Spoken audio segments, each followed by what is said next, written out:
요즘 한 개그 프로그램을 보니까 이런 유행어가 있더라고요. 이런 거 하지 말라 그랬는데. 정말 말도 안 되는 소리를 할 때, 하지 말아야겠다. 그냥 한 번만 용서하고 들으세요. 개똥 같은 소리 하고 있네, 이런 얘기를 한다고 합니다. 있어요, 그런 거? 네. 못 들으셨죠? 개똥 같은 소리를 하고 있네, 이렇게 얘기를 합니다. 근데, 여러분, 무슨 말입니까? 얼마나 말도 안 되는 소리면 개똥과 같다고 그렇게 소리를 얘기를 합니까? 어떤 상황에서 개똥과 같은 소리를 한다고 얘기를 해요? 진짜 말도 안 되고 이해도 안 되고 있을 수 없는 그런 상황에서 그렇게 얘기를 합니다. 그러면 개똥이 뭡니까? 자꾸 똥 얘기를 해서 죄송해요. 개똥이 뭡니까? 정말 쓸데없는 거라고 얘기를 하죠. 사람 것보다도 더 쓸모없는 그런 거를 갖다가 개똥이라고 합니다. 그런데 우리나라 속담에 이런 말이 있어요. 개똥도 약에 쓰려면 있다 없다? 없다. 없다. 개똥도 약에 쓰려면 없더라. 근데 진짜 개똥을 약에 쓸 수 있을까요? 진짜 약에 쓸 수 있을까요? 개똥을? 그냥 하는 말이다. 진짜 약으로 쓸 수 있다. 그래서 찾아봤습니다. 동의보감과 본초 강목에 의하면 흰 개의 똥은 고름이나 종기에 좋다고 합니다. 그리고 어혈을 다스리려면 개의 똥을 말린 것을 술에다가 타서 먹으면 이게 효과가 있다. 라는 게 제 얘기가 아니고 동의보감과 본초 강목에 그렇게 기록되어 있다는 것이에요. 그런데 여러분 되고 안 되고를 떠나서 한번 상상해 보세요. 개똥을 약에다가 쓰려는 그런 상황을 한번 상상해 보세요. 당시 우리 선조들은 그렇게 넉넉한 형편은 아니었을 겁니다. 그래서 주위에 보이는 것들, 흔히 보이는 것들을 약재 삼아서 병에 걸리면 그런 약들을 통해서 이렇게 낫고 그렇게 하곤 했습니다. 그걸 이제 우리가 민간요법이라 그러죠. 이런 민간요법들을 보면 대부분의 것들은 굉장히 과학적이고 의학적으로 좋은 방법이다라고 얘기를 합니다. 물론 그 중에는 좀 이렇게 위험하거나 미신과 같은 그런 내용들도 있었어요. 근데 어찌 됐든 간에 어떤 사람이 너무너무 아파서 약을 찾고 있는데 도저히 너무 가난하고 주위에 뭐가 없어서 약을 쓸 게 없는 거예요. 그러다가 개똥이 어디에 좋다라는 말을 듣고 개똥을 찾아서 나갔습니다. 그런데 길거리에 그렇게 흔한 개똥이 눈에 보이지 않더라라는 것입니다. 이게 이 속담이 가진 뜻이잖아요. 근데 그 상황을 한번 상상해 보세요. 얼마나 서글프겠습니까? 얼마나 마음에 상처가 되고 서럽겠습니까? 아픈데 정말 뭐 하나 도움될 만한 게 아무것도 없는 거 아니에요. 이 설교 초반부터 이렇게 더러운 얘기를 해서 죄송합니다. 그런데 성경에도 이렇게 서럽고 서글픈 그런 상황들, 심지어 똥을 가지고 어떻게 할 만큼 그렇게 힘들고 아픈 그런 상황이 기록된 적이 있습니다. 없는 것 같죠? 있습니다. 열왕기하 말씀에 보면 이런 이야기가 있어요. 솔로몬 왕 이후에 이스라엘은 북이스라엘과 남유다로 나뉘게 됩니다. 하나님은 북이스라엘도 너무 사랑하셨고 남유다도 너무 사랑하셨습니다. 그런데 너무 말을 안 들으니까 계속해서 징계를 주시고 이렇게 혼내기도 하시고 그렇게 하셨어요. 우리가 잘 아는 사마리아라는 성읍이 있습니다. 사마리아, 선한 사마리아인 할 때 사마리아. 이 사마리아 성읍은요, 나뉘어진 북이스라엘과 남유다 중에 북이스라엘의 수도였습니다. 그리고 이 북이스라엘은요, 굉장히 가까운 곳에 아람이라는 큰 나라가 있었어요. 아람. 그래서 이 북이스라엘은요, 항상 이 아람이라는 나라와 전쟁의 긴장 관계 속에 있었어요. 전쟁이 일어날 것 같은. 그리고 하나님께서는 그 전쟁을 통해서 때로는 패배하게 하심으로써 깨달아 알게 하시고 때로는 승리하게 하심으로써 하나님이 영광을 받으셨습니다. 한 번은 이 아람군이 북이스라엘을 쳐들어왔습니다. 강하게 막 밀고 들어오는데 북이스라엘의 수도가 어디라 그랬어요? 사마리아. 사마리아까지 막 밀고 들어온 거예요. 그리고 사마리아를 완전히 포위를 했습니다. 외부로부터 어떠한 물건도 식량도 물도 아무것도 들어오지 못하도록 완전히 막아버렸어요. 그리고 시간이 지났습니다. 하루가 지나고 이틀이 지나고 많은 시간이 지나니까 이 사마리아 성읍 안에는 점차 식량이 떨어지기 시작했어요. 외부에서 평야에서 가지고 와야 하는 그런 어떤 음식들, 물, 중요한 생활용품들이 점점 차단되게 되었습니다. 그 전쟁통, 포위되어 있는 그 전쟁통이 얼마나 심각했던지 성경에는 이렇게 묘사를 하고 있습니다. 나귀의 머리 하나가 은 80세겔에 팔렸다라고 하고 있습니다. 이걸 우리나라 돈으로 대충 계산을 하면 60만 원 정도 됩니다. 나귀 머리통 하나가 60만 원에 팔렸다. 그리고 여기서 우리가 지금까지 기다렸던 똥 얘기가 나옵니다. 비둘기 똥 4분의 1 갑이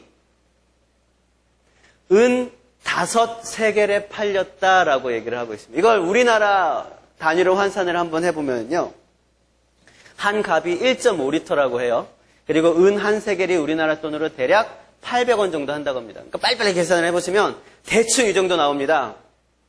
우리 먹는 우유 작은 거 200리터짜리, 200ml짜리 있잖아요.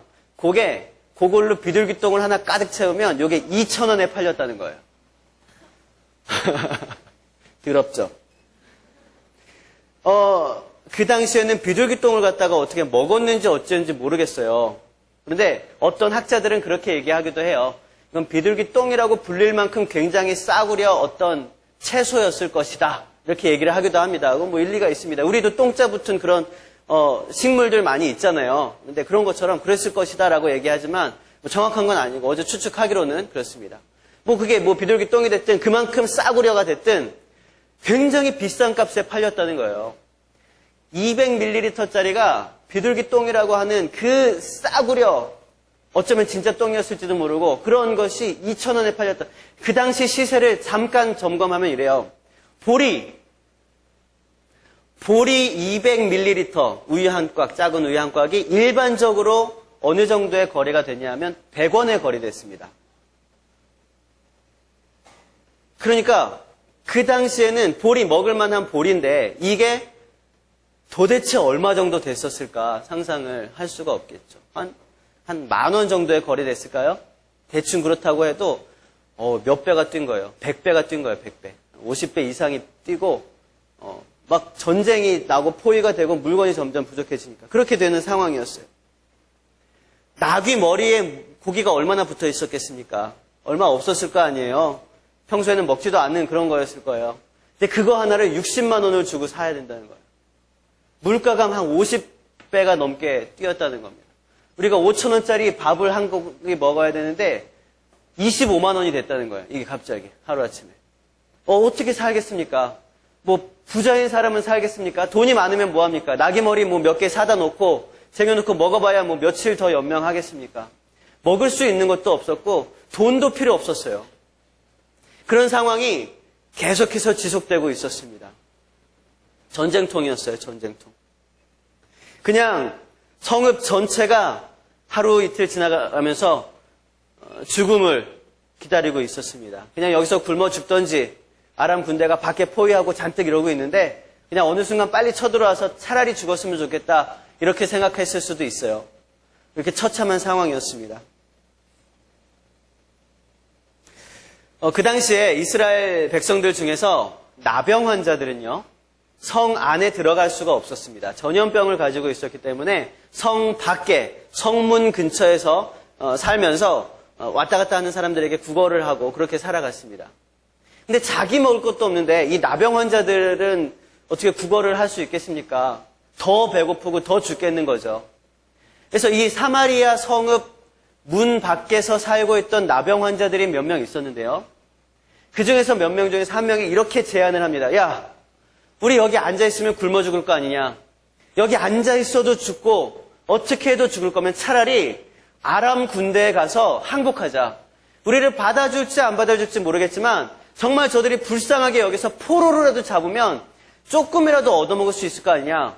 그리고 안 받아주면 그냥 거기서 죽자. 어차피 죽을 거 한번 해보자. 그리고 나병 환자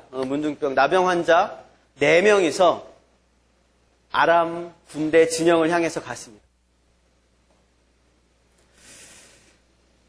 그런데 아람 진영에 딱 가까스로 너무 굶주린 배에 기운도 없고 도착을 해서 딱 보니까 아람 진영에 무슨 일이 있었겠습니까? 아람 진영에 아무도 없는 거예요. 장막은 이렇게 쳐 있고 자기들이 밥 먹으려고 막 이렇게 불까지 막 지펴놓고 막 그랬는데 사람이 없어요. 한 명도 없는 거예요. 멀리까지 이렇게 쳐다보고 그래도 한 명도 없어요. 매복인가? 아니에요. 한 명도 없었습니다. 이 문둥병자 4명은요. 어떻겠습니까? 일단 눈앞에 먹을 게 산처럼 쌓여 있어요. 너무너무 배고파서 막 먹을 건 먹고 한 장막에 들어가서 귀중한 물건들을, 귀중품들을 막 주머니에다 챙겨 넣습니다. 그러고 막 먹다가 다음 장막으로 옮겨서 딱, 야, 우리 저쪽 것도 먹자. 그러고 딱 옮기는 도중에 한 명이 이런 얘기를 했습니다. 오늘은 정말 기쁜 날이다. 오늘은 정말 기쁜 날일세. 그런데 우리가 나왔던 저 사마리아 성읍 사람들은 다 굶어 죽고 있지 않는가. 근데 만약에 우리가 여기서 배부르게 우리가 먹고 그냥 우리만 여기서 있다면, 그리고 저 성중에다가, 저 성 안에다가 이 소식을 전하지 않는다면 분명 하나님께서는 우리에게 진노하실 것일세. 분명 하나님의 불같은 징계를 우리는 피할 수 없을 거야. 이렇게 얘기를 했습니다. 이 나병 환자들은 그래, 그럴 것 같다. 그리고 이 사람들은 성읍으로 다시 돌아갔습니다. 여러분이 하나님이라면 안 그렇겠습니까? 그렇겠죠? 하나님께서 사마리아 사람들을 너무나 사랑하셔서 죽어가는 사마리아 사람들을 위해서 어떤 역사를 일으켰냐면요. 이 밖에 있던 아람 군대들이 갑자기 환청이 다 들린 거예요. 어마어마한 말과 군대 소리가 막 들린 거예요. 그래서 이 사람들이 추측하기로 안쪽에 있는 사마리아 백성들이 햇사람과 애굽 사람들을 잔뜩 동원해서 우리를 때려 부수기 위해서 오나 보다. 그런 소문이 쫙 퍼져가지고 말소리가 막 들리고 군대 소리가 들리니까 다 그냥 혼비백산에서 다 도망간 거예요. 하나님께서 그렇게 하신 겁니다. 그렇게 아람 군대를 다 쫓아냈는데, 다 쫓아내고 사마리아 백성들에게 자유를 주시고 음식을 주시고 해방을 주셨는데, 이 사마리아 백성들은요, 성 밖으로 나와보질 못하고 있는 거예요. 아무도 그 소식을 전해주지 않았던 거예요. 그 상황에서 문둥병자 4명이 그 소식을 알게 되었습니다. 그런데 이 소식을 전하지 않았다고 해봐요. 하나님께서 이 문둥병자 4명에게 그냥 주시겠습니까? 또 다른 방법으로 어떤 소식을 전할지언정 이들은 정말 하나님의 징계를 받게 될 것이었습니다. 사도 바울도 고린도전서 9장에 보면 이렇게 얘기하고 있어요. 내가 복음을 전하지 아니하면 내게 화가 있으리라. 사도 바울도 이 나병 환자들과 같은 생각을 품고 있었던 거예요. 하나님의 그 복된 소식, 예수 그리스도의 복음, 그것을 나 혼자만 알고 있으면 그러면 안 되지. 사람도 아니지. 빨리 이 소식을 전해서 죽어가는 저 사람들을 복음을 전해야겠다. 이런 마음으로 사도 바울은 복음을 전했습니다. 다시 넘어가면 나병 환자들은 이 기쁜 소식, 이 복된 소식을 들고 사마리아 성읍으로 달려갔습니다. 너무너무 기쁜 소식이었어요. 우리 다 살 수 있다. 너무너무 기쁜 소식을 들고 성읍으로 딱 갔어요. 아람 군대들이 다 물러갔어요. 아람 진영에 한 명도 없습니다. 음식도 가득하고요. 귀중품도 그대로 놓고 갔습니다. 무기들도 다 놓고 그냥 몸만 도망갔습니다. 이 소식을 성읍 안으로 들어갈 수 있어요? 없어요? 못 들어가요. 못 들어가니까 성읍 문지기에게 그렇게 전달을 했습니다. 여러분, 우리 모두는요, 이 성읍의 문지기와 같습니다. 이 소식을 들었습니다. 아, 우리가 그토록 고대하던 이 사마리아 성에 구원의 날이 드디어 왔구나. 그 소식을 들었어요. 성중의 백성들은 어떤 상황이에요? 오늘 내일 죽을 걸 기다리고 있었어요. 비둘기 똥이라도 사서 먹을 정도로, 나귀 머리 하나라도 60만 원에 사서 먹을 정도로, 심지어는요, 열왕기하 말씀에 보면 자기 자식을 잡아먹었다고까지 표현이 되고 있습니다. 성경에 나오는 표현이 그렇게 되어 있어요. 그렇게까지 힘든 상황이었습니다. 그 상황에서 어마어마한 기쁨의 소식을 들은 거죠. 이 문지기들은 어떤 마음이었을까요? 이 문지기들은 정말 이 기쁜 소식을 온 세상 전하세, 이 찬양 알아요? 아, 몰라요? 이 마음을 가지고 왕에게 달려갔을 것입니다. 왕궁으로 뛰어가서, 왕이시여, 이 사람들이 어떻게 표현을 했겠습니까? 말도 제대로 못했을지 몰라요. 근데 이 기쁨의 소식을 그들은 전하고자 달려갔어요. 우리는 어떻습니까? 예수 그리스도의 복음이 진짜 기쁜 소식이라면 이거를 말하지 않고서는 배길 수가 없는 거예요. 우리가 그 소식을 우리만 가져야 하겠습니까? 예수 그리스도의 십자가로 우리의 모든 죄가 다 사해졌다. 우리는 어쩔 수 없이 우리 죄 때문에 지옥 갈 수밖에 없었는데 예수 그리스도의 보혈의 피로 우리 깨끗하게 되어서 우리는 이제 천국에 가게 되었다. 이 소식이, 너무나 간단 명료한 이 소식이 우리만 알고 있어야 되는 이 소식이겠냐는 거죠. 이걸 몰라서 죽어가는, 두려움에 사로잡혀 있는 죽어가는 저들에게 우리는 이 복음을 전해야 하는 거예요. 기쁜 소식, 막 뜨거운 마음을 가지고. 문지기가 이 소식을 왕에게 전할 때 쑥스러웠을까요? 어색했을까요?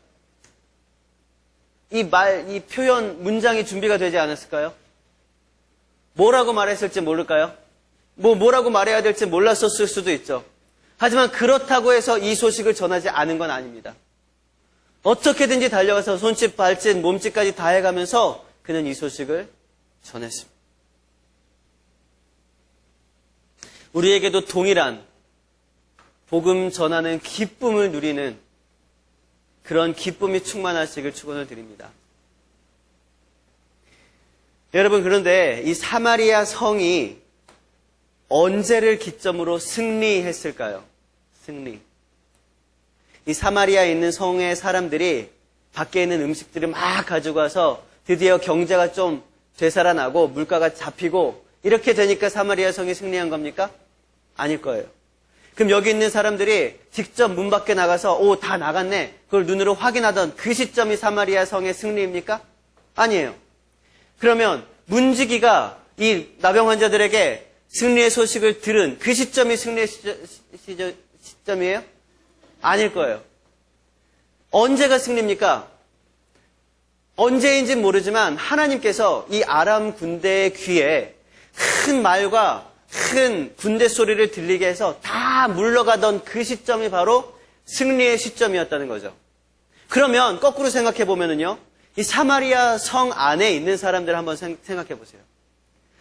그날 밤에 밖에는 아무도 이들을 포위하는 사람이 없습니다. 다 물러갔어요. 근데 그 소식을 단지 듣지 못했다는 이유로 그들은 굶어 죽어가고 있습니다. 단지 그 소식을 듣지 못했다는 이유로 그들은 패배했다고 생각하고 나아갈 꿈도 못 꾸고 있는 거예요.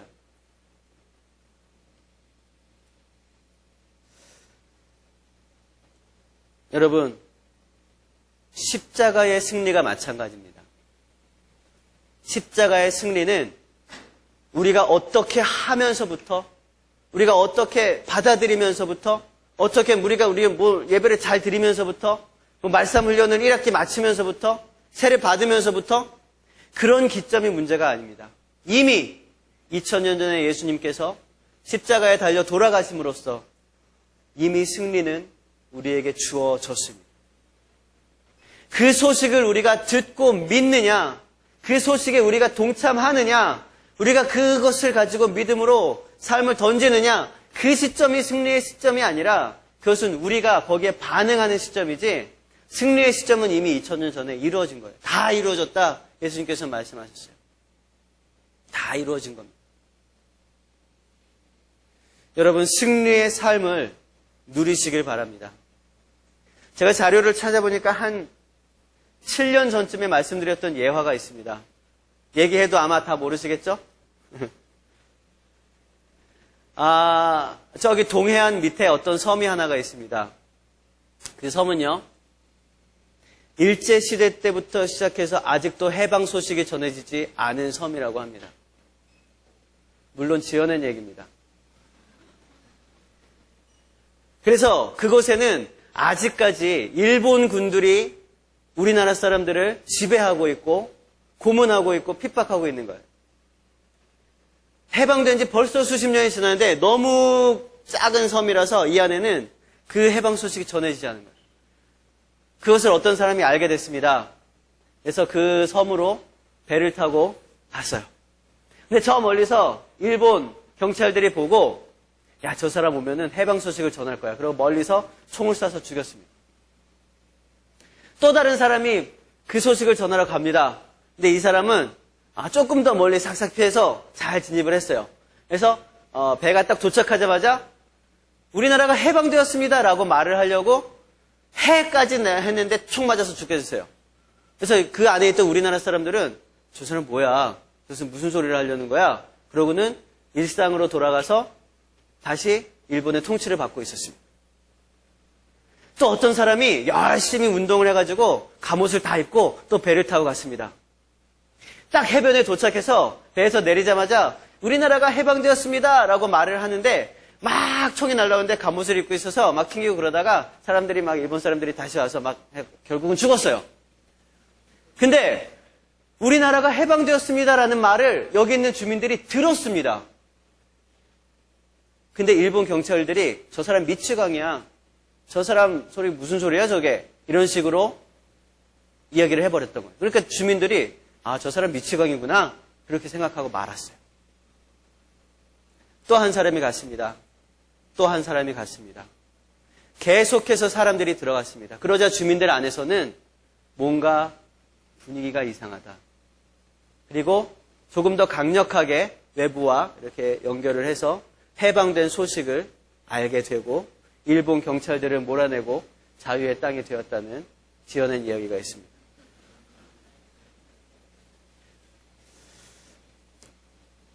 여러분, 제가 무슨 얘기를 하려는지 아시겠죠? 이미 승리는 주어졌습니다. 그러나 그 소식을 듣지 못하면 그 승리의 기쁨을 누리지 못해요. 그 복음의 기쁨, 복음의 은혜를 누리지 못하는 거예요. 소식이 전해지지 않으면. 굉장히 중요한 건 뭡니까? 소식 전하는 거예요. 오늘 말씀 잠깐 보겠습니다. 누구든지 주의 이름을 부르는 자는 구원을 받으리라. 우리가 전해야 할 소식은 이 짤막한 이 소식 하나입니다. 누구든지 주의 이름을 부르는 자는 구원을 받으리라. 이 얘기를 못 들어서 구원받지 못하는 사람 있는 거예요. 이게 복음의 핵심 메시지입니다. 이 핵심 메시지를 전하기 위해서 성경책은 구약 창세기부터 줄줄줄 다 적어놓은 것입니다. 누구든지 주의 이름을 부르는 자는 구원을 얻을 것입니다. 그런데 여러분, 주의 이름을 부른다는 것은 무엇을 의미합니까? 그 바로 다음 절 보니까 믿지 아니하는 이를 어찌 부르리요 이렇게 얘기하고 있어요. 그러니까 반대로 얘기하면 여기서 부른다는 것은 그냥 무턱대고 부르는 게 아니라 믿고 부르는 거를 말하는 거예요. 믿고 부르는 거. 뭘 믿는 거예요? 어떻게 믿게 됩니까? 그 다음 말씀 봐봐요. 어떻게 믿게 되냐? 우리가 들음으로써 믿게 되는 거예요. 들음으로써 믿게 되고 어떻게 듣게 됩니까? 전파해야 듣게 되고 어떻게 전파가 됩니까? 누군가 보내심을 받아야 전파가 되는 것입니다. 그러니까 이게 복음이 전달되는, 이 소식이 전달되는 과정이에요. 누군가 보내면 그 보내심을 듣고 가서 전파하면 그 전파를 듣고 믿습니다. 믿고 믿는 자의 이름을 부릅니다. 주의 이름을 부르면 구원을 얻게 되는 이 6가지 단계. 이 단계를 통해서 복음이 전파되는 거예요. 여러분, 이 하늘과 땅, 천지 자연 만물 안에는요, 하나님의 은혜와 섭리가 가득 차 있습니다. 계절이 바뀔 때마다 하나님께서 생명을 얼마나 은혜롭게 주시는지 하나님께서 살아서 역사하시는 모든 것들이 다 보입니다. 그러나 예수 그리스도의 십자가 능력, 예수 그리스도의 복음의 원리, 이 대속의 원리는요, 누군가 말로 표현하지 않으면 몰라요. 우리가 이 천지 만물 자연을 본다고 해서 이 십자가의 원리를 아는 게 아닙니다. 누군가 말로 표현을 하거나 글로 표현을 하거나 안 되면 그림으로라도 표현을 하거나 뭐 무언극을 하든지 연극을 하든지 어떻게든지 이 메시지가 전해져야지만 이 사람들은 그 십자가 대속의 이야기를 알게 되는 것입니다. 구원의 능력을 알게 되는 것입니다. 누가 전파할 수 있겠습니까? 보내심을 받는 사람들입니다. 하나님께서는요, 직접 선지자를 보내시기도 하지만 다른 사람들로 하여금 선지자를 보내라 라고 말씀하시기도 합니다. 직접 니느웨 성에다가 요나를 딱 보내시기도 하지만 안디옥 교회에다가 바울과 바나바를 예루살렘 교회를 통해서 보내기도 하시는 거예요. 그러니까 내가 직접 갈 수도 있지만 내가 누군가를 보낼 수도 있는 거라는 거예요. 여러분, 이 세상에서 가장 아름다운 발이 어떤 발입니까? 여러분들의 발을 한번 보세요. 의자 밑으로. 아름답습니까? 아름답죠. 아름다운 발입니다. 복음 전하는 발이기 때문입니다. 복음 전하는 발, 굉장히 아름다운 발입니다. 여러분, 그 당시에 복음 들고 좋은 소식을 전하는 자들의 발이요. 복음 들고 산을 넘고 물을 건너서 지금처럼 좋은 신발이 있지도 않았습니다. 맨발로 다닐 때도 있었고 간단한 가죽 슬리퍼를 신고 다닐 때도 있었습니다. 흑추성이를 지나가고 물 진흙탕을 지나가고 굉장히 상처도 나고 그랬을 겁니다. 이 몸 중에서 가장 더럽고 지치고 상처투성이가 발이었을 것입니다. 그러나 하나님께서는요, 복음 전하는 자들의 이 발이 가장 아름답다라고 얘기하고 있습니다. 복음을 전하다 보면 내가 받는 상처들이 있습니다. 복음을 전하다 보면 기쁨도 있지만 내가 봐야 하는 손해도 있습니다. 어쩔 수 없이 더러워지는 그런 어떤 나의 자존감들, 막 무너지는 막 이런 것들 여러 가지 있을 수 있어요. 하나님께서는 그것을 일컬어 아름답다라고 얘기하고 계시다는 거예요. 아름답다.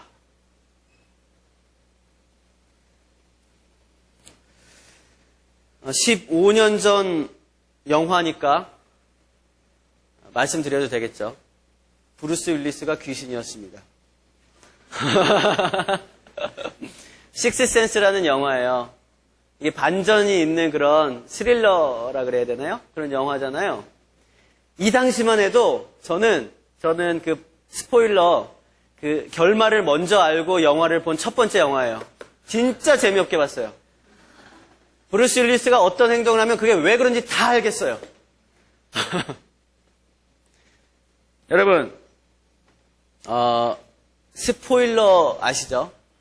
영화의 마지막 정말 반전, 그 반전을 미리 확 말해버리는 그런 사람들을 스포일러라 그래요. 누구랑 이제 영화를 보러 갔는데, 쟤 죽어. 쟤가 범인이야. 예, 끝나버립니다. 영화의 재미는 다 끝나버려요. 축구 경기도 마찬가지예요. 이제 6월달 들어왔습니다. 월드컵이 시작되는 해인데요. 축구 경기 결과를 다 알고 나서 처음부터 다 보는 사람은 없어요. 골 장면만 이렇게 보거나 그렇게 하죠. 하지만 경기의 결과를 모르면 처음부터 막 응원하면서 정말 한시도 눈을 떼지 못하고 그렇게 볼 수 있습니다.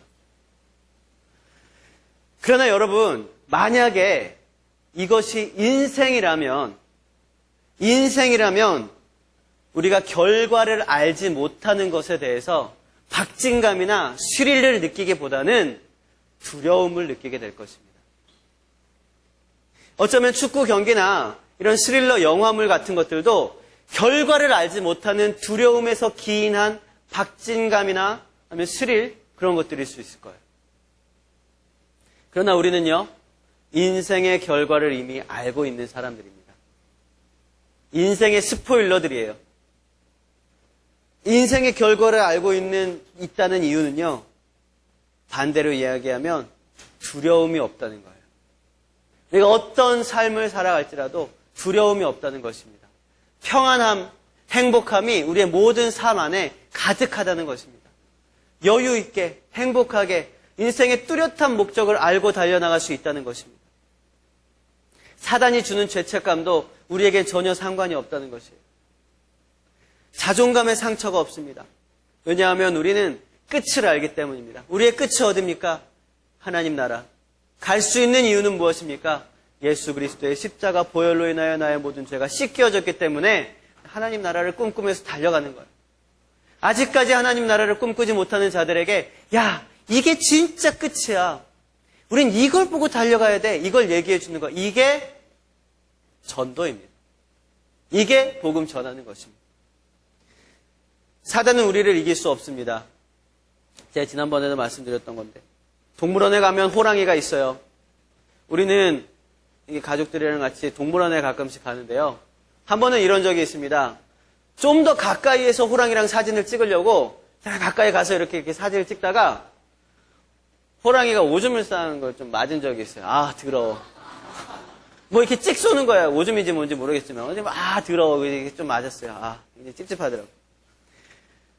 또 뱀이 있습니다. 뱀은요, 이렇게 철창으로 되어 있지 않고 유리로 되어 있어요. 뱀에 딱 가보면요, 뱀이요, 가만히 있어요.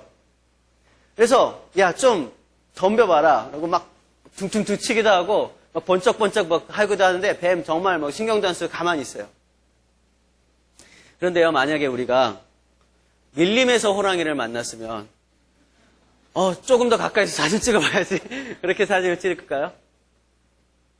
밀림에서 뱀을 만나면 커다란 구렁이를 만났어요. 왜 안 움직여? 좀 움직여봐. 그러고 툭툭 쳐볼까요?